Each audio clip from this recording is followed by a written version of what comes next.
Rankers కేవైఎస్ academy ఈ వీడియోలో types of civil services students, civil సర్వీసెసే కాదు ఏపీపీఎస్సీ, టీఎస్పీఎస్సీ, అదర్ బ్యాంక్ ఎగ్జామ్స్కి అయినా ప్రిపేర్ అయ్యే స్టూడెంట్స్ ఎలా ఉంటారు అనేది ఒక ఫన్నీ వేలో చూద్దాం ఈ వీడియోలో.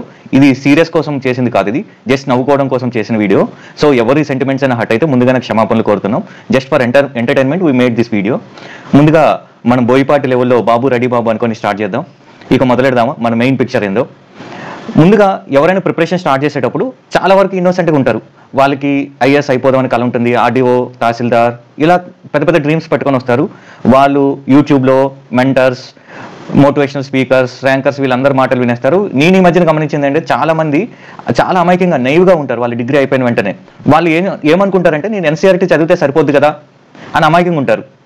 ఈ ఎన్సీఆర్టీ చదివితే ఐఏఎస్ వచ్చేస్తుంది కదా అనుకుంటారు. కానీ రీసెంట్ ఎగ్జామ్ చూస్తే ఎన్సీఆర్టీ నుంచి మీరు 1 or 2 క్వశ్చన్స్కి మించి ఎక్కువ పెట్టలేరు.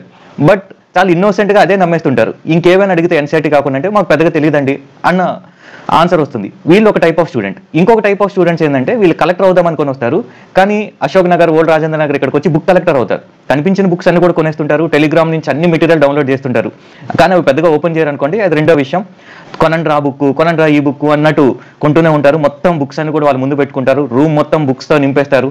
చివరికి ఏ బుక్ దేనికో, ఏ బుక్లో ఏ కంటెంట్ ఉందో కూడా చివరికి మర్చిపోతారనమాట. సో కలెక్టర్ అవుదాం అనుకున్న వాళ్ళు బుక్ కలెక్టర్గా మిగిలిపోతుంటారు. ఇంకొకరు ఎవరంటే ఎగ్జామ్ క్లియర్ చేయడానికి జిఎస్ చదవాలి, ఆప్షనల్ చదవాలి, ఇవన్నీ చదవాలి. కానీ వీళ్ళు ఏమనుకుంటారంటే కరెంట్ అఫైర్స్ చదివితే సరిపోతుంది కదా అనుకుంటారు. మిరపకాయ సినిమాలో అలీ ఇంగ్లీష్లో సూపర్ డూపర్ అయినట్టు వీళ్ళు కరెంట్ అఫైర్స్లో ఎక్స్పర్ట్ అయిపోతారు. ఎందుకంటే అన్ని న్యూస్ పేపర్స్, తెలుగు, ఇంగ్లీష్ అన్ని చదివేస్తుంటారు. అన్ని magazines, forum IAS, vision magazines, దొరికిన అన్ని మ్యాగజైన్స్, వీలైతే great Andhra, Gulte, one India, Sitara, Swathi ఇవన్నీ కూడా చదివేస్తారు. కరెంట్ అఫైర్స్లో వాళ్ళు ఎక్స్పర్ట్లా ఉంటారు. మిగతా జిఎస్లో ఎక్స్పర్ట్ ఉన్నారు. సో వాళ్ళ ఫ్యూచర్ మీకు తెలుసు. ఇంకొకరు జిఎస్ మ్యాండేటరీ ఖచ్చితంగా తీసుకోవాలి. ఆప్షనల్కి వచ్చేటప్పటికి కన్ఫ్యూజ్డ్, ఏ ఆప్షన్లో తీసుకోవాలో తెలియదు. అన్ని ఆప్షనల్స్ ఒకటేలా ఉంటాయి, ఇలా వెంకటేష్ ఫేసెస్లా. చివరికి వాళ్ళు ఏం తీసుకుంటారు, చివరికి మిగిలేదు ఏంటంటే వాళ్ళకి మాత్రం ఏం తెలుసు, ఏదో ఒకరు కోచింగ్ ఇన్స్టిట్యూట్ వాళ్ళు ఏ కోచింగ్ అవైలబుల్గా ఉంటే అది తీసేసుకుంటారు. ఇంకొక టైప్ ఉంటారు, వాళ్ళు ఈ సాల కప్ నమ్మద బ్యాచ్. వీళ్ళు ఏంటంటే ప్రతి ఇయర్ కూడా చాలా మోటివేటెడ్గా స్టార్ట్ చేస్తారు. మోటివేటెడ్గా స్టార్ట్ చేసేటప్పటికి పదా చూసుకుందాం అన్న రేంజ్లో ఉంటారు. కానీ చివరికి ఎగ్జామ్ దగ్గరకు పడేటప్పటికి ఇంకా సిలబస్ కంప్లీట్ అవ్వలేదు, మేబీ నెక్స్ట్ ఇయర్ చూసుకుందాం అనుకుంటారు. సో ఎవ్రీ ఇయర్ అది రిపీట్ అవుతూనే ఉంటుంది. History repeats it self. దానికి పర్ఫెక్ట్ ఎగ్జాంపుల్ ఇది. ఇంకొక బ్యాచ్ ఉంటారు, వీళ్ళు దొరికిన అన్ని టెస్ట్ సిరీస్లు కట్టేస్తారు. అశోక్ నగర్లో ఈ చివరి నుండి ఆ చివరి వరకు ఉన్న అన్ని టెస్ట్ సిరీస్లు కట్టేస్తారు. బట్ వీళ్ళతో ప్రాబ్లం ఏంటంటే టెస్ట్ సిరీస్లు అన్ని రాస్తారు. బట్ ప్రాబ్లం ఏంటంటే రివిజన్ చేయరు. రివిజన్ చేయకపోవడం వల్ల ఎగ్జామ్కి వెళ్ళే ముందు దేవుడి పైన భారం వేసామనుకుంటారు. రిజల్ట్ సునీల్ ఎలాంటి ఎక్స్ప్రెషన్స్ ఇచ్చాడో రిజల్ట్ తర్వాత అలాంటి ఎక్స్ప్రెషన్స్ ఇవ్వడమే జరుగుతుంది. తర్వాత మోటివేషనల్ స్పీకర్స్ కానీ మోటివేషన్ కోరుకునే వాళ్ళు, వీళ్ళు డైలీ మోటివేషన్ కావాలి ఒక డ్రగ్ ఎడిక్ట్లా మోటివేషన్ కోసం వెయిట్ చేస్తుంటారు.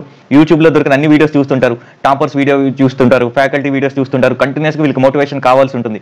మోటివేషనల్ మ్యూజిక్ వింటారు, సీతారాం శాస్త్రి మ్యూజిక్లు, అన్ని రకాల మ్యూజిక్లు వింటుంటారు. మధ్యలో ఇలాంటి థంబ్నెయిల్స్ కనిపిస్తాయి. చదువు, జాబే కాదు ఇంకా చాలా ఉన్నాయి జీవితంలోని. ఏంటని ఓపెన్ చేస్తే మన బండ్ల గణేష్ అన్న మోటివేషనల్ స్పీచ్ కనిపిస్తుంటుంది. ఇంకెవడరా మనం లాపేదనుకొని వేరే యూట్యూబ్ ఛానల్, రీల్స్ అవన్నీ చూసుకుంటుంటారు. ఇంకొక టైప్ లైబ్రరీ రెసిడెంట్. వీళ్ళు స్టడీ హాల్లోనే ఉంటారు.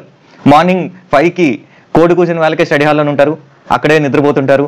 అన్నీ వాళ్ళ ఇల్లు అనేది స్టడీ హాల్ అయిపోతుంది. వాళ్ళకి స్టడీ హాల్కి వెళ్ళకపోతే వాళ్ళకి ఒక పిచ్చి లేచినట్టు అనిపిస్తుంటుంది. ఇంకొకరు గ్రూప్ డిస్కషన్. వీళ్ళు సింహం సింగిల్గా కాదు గుంపుగా ఉంటుందనే బ్యాచ్. ఈ బ్యాచ్ ఏంటంటే ఒక ఫ్రెండ్స్ ఫామ్ అయిపోతారు ప్రిపరేషన్లో. వాళ్ళ ఫ్రెండ్స్ 21 ఏళ్ళకున్న అదే ఫ్రెండ్స్ ఉంటారు, 30 ఏళ్ళైనా అదే ఫ్రెండ్స్ ఉంటారు. ఒక్కొక్కసారి వీళ్ళ డిస్కషన్స్ ఎంతో బాగుంటాయంటే టెర్రస్ పైకి వెళ్తుంటారు, అప్పుడప్పుడు కొంచెం కాస్ట్లీ రెస్టారెంట్స్కి వెళ్తుంటారు, తేనీటి విందులు, అప్పుడు హై లెవెల్ డిస్కషన్ జరుగుతుంటాయి. పాలిటీ, హిస్టరీ, జాగ్రఫీ అన్ని డిస్కషన్స్ ఈ ఫ్రెండ్స్ మధ్యన. ఇంకొక టైప్ ఆర్యా మూవీ టైప్. వీళ్ళు వన్ సైడ్ లవర్స్.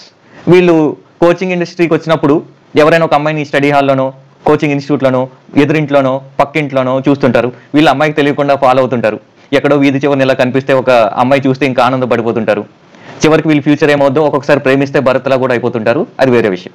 ఇంకొకరు వన్ సైడ్లో ఆర్య టైప్ అయితే ఇంకొకరు కపుల్ ప్యాక్ ఉంటారు. వీ గ్రో టుగెదర్ అనుకుంటారు.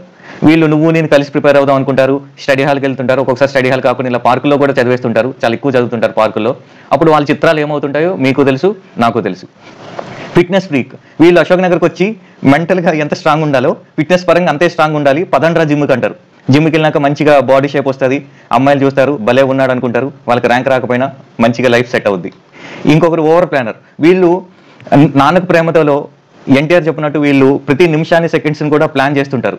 ఎంత ప్లాన్ చేస్తారంటే అతడు సినిమాలో బ్రహ్మాజీ ప్లాన్ చేసినట్టు ప్రతి 5 నిమిషాలకి 1 నిమిషానికి ఇలా ప్లాన్ చేస్తూనే ఉంటారు.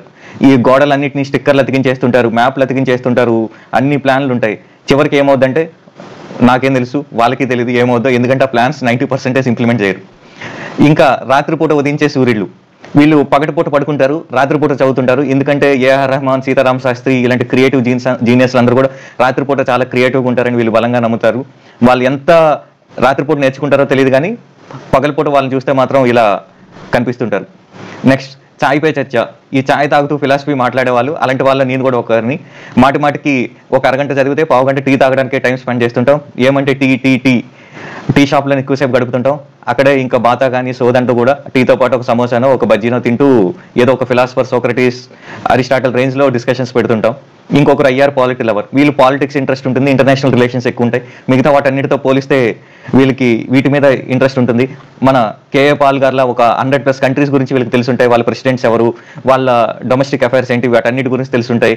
ఆ ఇంటర్నేషనల్ రిలేషన్స్, పాలిటిక్స్ కూడా వీళ్ళు స్ట్రాటజీస్ వేస్తుంటారు. కేకే సర్వే అయినట్టు, ఆరా మస్తాన్ సర్వే అయినట్టు ఇలాంటి వాళ్ళు చాలా ఎక్కువ మంది కనిపిస్తుంటారు మీకు ప్రిపరేషన్లో.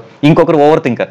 వీళ్ళు ఏంటంటే ఉన్నదానికన్నా ఎక్కువ థింక్ చేస్తుంటారు. పాలిటిక్ లక్ష్మీకాంత్ సరిపోద్దా, డిడి బస్సు సరిపోద్దా, హిస్టరీకి స్పెక్ట్రమ్ సరిపోద్దా, శేఖర్ చంద్ర, సతీష్ చంద్ర, సురేష్ చంద్ర, ఎన్ని చంద్రాలు ఉంటే అన్ని చంద్రాలు కూడా సరిపోతాయా లేదానికి వీళ్ళు ఓవర్గా థింక్ చేస్తూ ఉంటారు. ఇంకొకరు సివిల్ సర్వీసెస్కో గ్రూప్స్కి వస్తారు. దాని మీద ఫోకస్ కన్నా బ్యాకప్ ప్లాన్ మీద ఎక్కువ ఫోకస్ పెడుతుంటారు. ఫర్ ఎగ్జాంపుల్ వాళ్ళు బ్యాకప్ ప్లాన్ ఉండడం తప్పు కాదు, బట్ ఫస్ట్ అటెంప్ట్లోనే వీళ్ళు ఈ ఎగ్జామ్ కన్నా ఆ ఎగ్జామ్కి ఎక్కువ ప్రిపేర్ అవుతుంటారు. ఎస్ఎస్సి, సిజిఎల్ అని, ఏపీపీఎస్ అని, టీఎస్పీఎస్ అని, ఆర్బీఐ గ్రేడ్ బి అని ఇలా ప్రిపేర్ అవ్వడం తప్పలేదు. బట్ వాళ్ళు కనిపించిన ప్రతి ఎగ్జామ్ కూడా రాసేస్తుంటారు. దానికి వాళ్ళు టైం వేస్ట్. ఇస్రో, వీలైతే NASA, Pakistan public service commission కూడా రాసేస్తుంటారు. ఇంకొక బ్యాచ్ ఉంటుంది. వీళ్ళు ఎవరంటే ప్రతి ఇయర్ ర్యాంకర్స్ కూడా వాళ్ళకి తెలిసిన వాళ్ళే. వాళ్ళ ఊరు అని అంటాడు, లేదంటే వాళ్ళ కులం అని అంటాడు, లేదా వాళ్ళిద్దరు కలిపి ఒకే స్టడీ హాల్ అని అంటారు. సో వాళ్ళందరూ ర్యాంకర్స్ అందరూ నా ఫ్రెండ్స్. 2024 ర్యాంకర్ నా ఫ్రెండే, 25 కాబోయే ర్యాంకర్ నా ఫ్రెండే, ఫస్ట్ ర్యాంకర్ నా ఫ్రెండ్, వీళ్ళందరూ కూడా బాగా క్లోజ్ అని చెప్తుంటారు. మనం నమ్మకపోతే నమ్మరేంట్రా బాబు అన్న రేంజ్లో బిల్డప్ ఇస్తుంటాడు. ఇంకొకరు పేరెంట్ ప్రెషర్ కుక్కర్ బ్యాచ్. వీళ్ళకి పెద్ద ఇంట్రెస్ట్ ఉండదు, కానీ పేరెంట్స్ ప్రెషర్ మీద వస్తుంటారు. వీళ్ళు ఏం అడిగినా కూడా అన్ని నాన్నగారు చెప్పారండి. ఏ మెటీరియల్ కొనాలో, ఏ కోచింగ్ ఇన్స్టిట్యూట్కి వెళ్ళాలో, ఏ ఆప్షనల్ తీసుకోవాలో అన్ని నాన్నగారు చెప్పారనే బ్యాచ్ ఉంటారు. ఇదొకరి. ఇంకొకరు సైలెంట్ ర్యాంకర్. వీళ్ళు ఉన్నారని కూడా తెలియదు, స్టడీ హాల్కి వస్తారు, చదువుకుంటారు, కావాల్సిన బుక్స్ కొంటారు, మినిమల్ రీసోర్సెస్తోనే మాక్సిమం రివిజన్ చేస్తూ ర్యాంక్ కొట్టేసి వెళ్ళిపోతారు. ఎప్పుడు వచ్చామన్నది కాదనియా, అశోక్ నగర్కి వచ్చి ర్యాంక్ కొట్టి వెళ్ళిపోయామా లేదన్నట్టు ఉంటారు. బట్ ఓవరాల్గా కన్క్లూజన్ ఏంటంటే ఇవన్నీ నేను కామెడీకి చెప్పాను. ప్రతి ఒక్కరు వాళ్ళ లైఫ్ స్టేజ్లో ఇలాంటివి చాలా ఎక్స్పీరియన్స్ చేసి ఉంటారు. నేను కూడా ఇలాంటి రకరకాల టైప్స్లో నేను డిఫరెంట్ ఫేజ్లో కూడా ఉన్నాను. సో ఇది కామెడీ కోసం చేసింది. చివరికి యూపీఎస్సీ ఎవరిని సెలెక్ట్ చేస్తుందంటే ఎవరంటే కన్సిస్టెంట్గా రివిజన్ చేసుకుంటారో, ఎవరైతే పర్సివరెన్స్ చూపిస్తారో, ఎవరైతే స్కిల్ అప్గ్రేడ్ చేసుకుంటారో వాళ్ళు ఈ టైప్లో ఎవరినైనా కూడా యూపీఎస్సీ ర్యాంక్ ఇస్తుంది. సో మీరు ప్రతి ఇయర్ ర్యాంక్ లిస్ట్ చూసుకుంటే ఇలాంటి అన్ని టైప్ స్టూడెంట్స్ ఉంటారు. జనరల్ స్టూడెంట్ మనస్తత్వం ఇది. చివరిగా ర్యాంకర్స్ కేవ్లో మంచి వీడియోస్ అప్లోడ్ చేశాము. మెయిన్స్ ఎలా రాయాలి, ఎస్ఏ ఎలా రాయాలని వీడియోస్ అప్లోడ్ చేశాము. టెలిగ్రామ్ ఛానల్ ఉంది. టెలిగ్రామ్ ఛానల్లో డైలీ క్వశ్చన్స్ పోస్ట్ చేస్తున్నాము. అందులో ఇంపార్టెంట్ అడ్వైజెస్, టిప్స్ కూడా ఇస్తున్నాము. అలానే super 10 and mains mentorship programme start చేశాము. దాంట్లో కూడా మీరు జాయిన్ అవ్వచ్చు. మీరు లైక్ చేయండి, షేర్ చేయండి, సబ్స్క్రైబ్ చేయండి. సో దట్ ఇది మాకు ఒక ఇన్సెంటివ్లా ఉంటుంది. ఫ్యూచర్లో ఎన్నో మంచి వీడియోస్ చేయడానికి మాకు చాలా హెల్ప్ అవుతుంది. Thank you.